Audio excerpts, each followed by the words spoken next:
Olá, alunos e alunas de Hermenêutica do 8º período do curso de Direito da PUC-Cerro.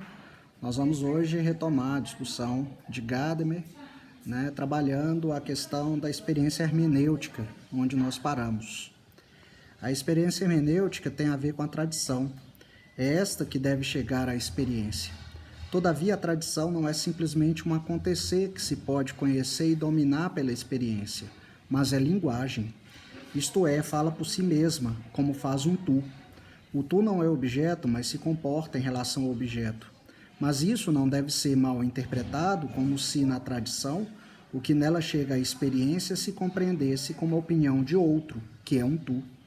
Pelo contrário, estamos convencidos de que a compreensão da tradição não entende o texto transmitido como a manifestação vital de um tu, mas como um conteúdo de sentido, desvinculado de toda a atadura para com os que opinam, para com o eu e o tu.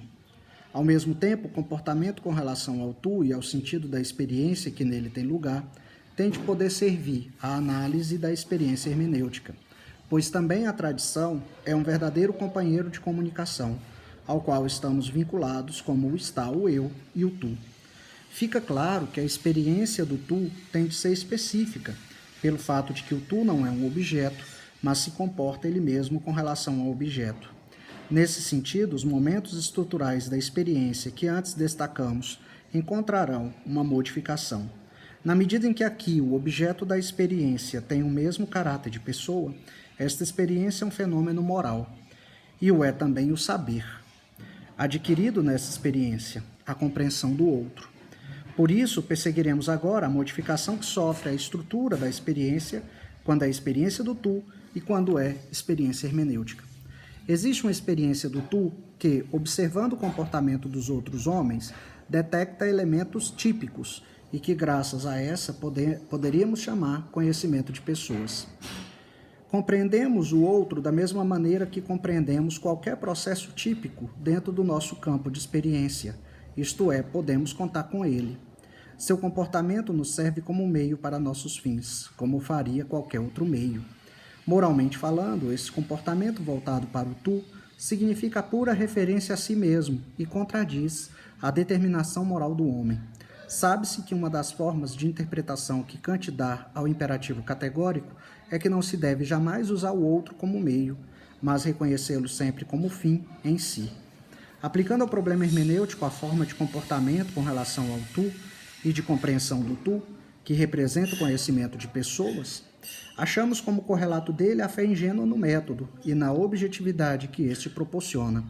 Aquele que compreende a tradição dessa maneira a converte em objeto, e isso significa que se confronta com ela livremente, sem se ver afetado, e que adquire certeza com respeito ao seu conteúdo, desconectando metodicamente todos os momentos subjetivos de sua relação para com ela.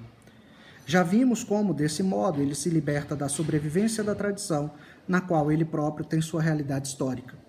Este é o método das ciências sociais, correspondente à metodologia do século XVII e sua formulação pragmática por Hume. Na realidade, um clichê extraído da metodologia natural científica. Do procedimento efetivo das ciências do espírito, toma-se um aspecto parcial, e este é reduzido esquematicamente na medida em que só se reconhece no comportamento humano o que é típico e regular. A essência da experiência hermenêutica fica assim nivelada da mesma maneira que tivemos ocasião de perceber na interpretação teleológica do conceito da indução, desde Aristóteles.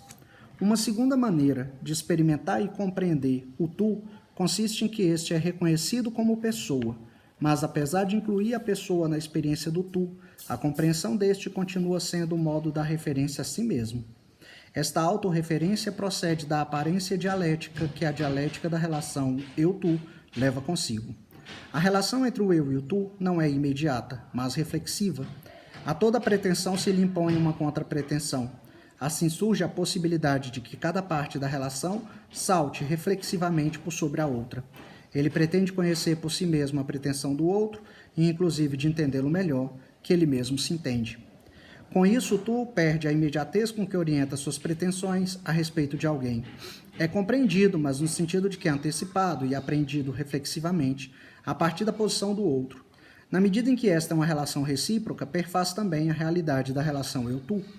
A historicidade interna de todas as relações vitais entre os homens consiste em que, consequentemente, se está lutando pelo reconhecimento recíproco.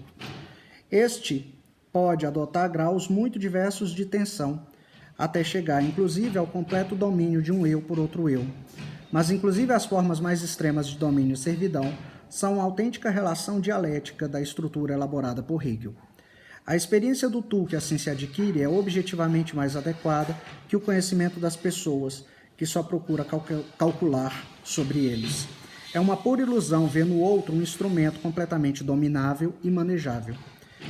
Inclusive no servo há uma vontade de poder que se volta contra o Senhor, como acertadamente o expressou Nietzsche. Todavia, essa dialética da reciprocidade que domina toda a relação eu-tu permanece necessariamente oculta para a consciência do indivíduo. O servo que tiraniza o Senhor com sua própria servidão não crê, de modo algum, que nisso se busca a si mesmo. E mais, a própria autoconsciência consiste justamente em subtrair-se à dialética dessa reciprocidade, retirar-se reflexivamente dessa relação com o outro e tornar-se assim inacessível para ele.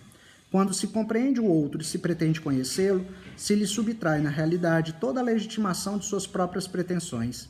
Em particular, isto é válido para a dialética da assistência social, na medida em que penetra todas as relações interhumanas como uma forma reflexiva de impulso para o domínio. A pretensão de compreender o outro, antecipando-se, cumpre a função de manter na realidade a distância e a pretensão do outro. Isso é bem conhecido, por exemplo, na relação educadora, uma forma autoritária da assistência social. A dialética da relação eu-tu se torna mais aguda nessas formas reflexivas. No terreno hermenêutico, o correlato dessa experiência do tu é o que se costuma chamar a consciência histórica. A consciência histórica tem notícia da alteridade do outro e do passado em sua alteridade, tal como a compreensão do tu tem notícia do mesmo como pessoal. No outro do passado não busca o caso de uma regularidade geral, mas algo historicamente único.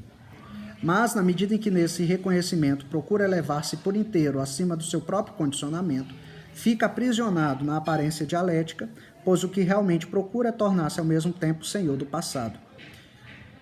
Isso não precisa acontecer nos moldes da pretensão especulativa de uma filosofia da história universal. Pode também rebrilhar como o ideal do esclarecimento consumado que ilumina o caminho de experiência das ciências históricas, como vimos, por exemplo, em Dilthey. Já revelamos a aparência dialética que a consciência histórica produz e que é correlata da aparência dialética da experiência consumada no saber, quando, na nossa análise da consciência hermenêutica, descobrimos que o ideal do esclarecimento histórico é algo irrealizável. Aquele que se crê seguro na sua falta de preconceitos, porque se apoia na objetividade do seu procedimento e nega seu próprio condicionamento histórico, experimenta o poder dos preconceitos que o dominam incontroladamente como uma terceira coisa externa a ele, ou seja, como uma vis a tergo. Aquele que não quer se conscientizar dos preconceitos que o dominam, acaba considerando erroneamente o que vem a se mostrar sob eles. É como na relação entre o eu e o tu. Aquele que sai reflexivamente da reciprocidade de uma tal relação, altera-a e destrói sua vinculatividade moral. Da mesma maneira, aquele que sai reflexivamente da relação vital para com a tradição, destrói o verdadeiro sentido desta. A consciência histórica que quer compreender a tradição não pode se abandonar a forma metódico-crítica de trabalho com que se aproxima das fontes, como se ela fosse suficiente para proteger contra a intromissão dos seus próprios juízos e preconceitos. Verdadeiramente tem que pensar também a própria historicidade. Estar na tradição não restringe a liberdade do conhecer, mas a faz possível, como já o formulamos. Esse conhecimento e reconhecimento é o que perfaz a terceira e mais elevada maneira da experiência hermenêutica, a abertura à tradição que possui a consciência da história efeitual. Também ela tem um autêntico correlato na experiência do tu. No comportamento dos homens entre si, o que importa é, como já vimos, experimentar o tu realmente como um tu. Isto é, não passar por alto sua pretensão e deixar-se falar algo por ele. A isso pertence a abertura. Mas, por fim, essa abertura não se dá só para aquele por quem queremos nos deixar falar. Antes, aquele que em geral se deixa dizer algo está aberto de maneira fundamental. Se não existe esta mútua abertura, tampouco existe verdadeiro vínculo humano. Pertencer-se uns aos outros quer dizer sempre ao mesmo tempo poder ouvir-se uns aos outros. Quando dois se compreendem, isto não quer dizer que um compreenda o outro, isto é, que o olhe de cima para baixo.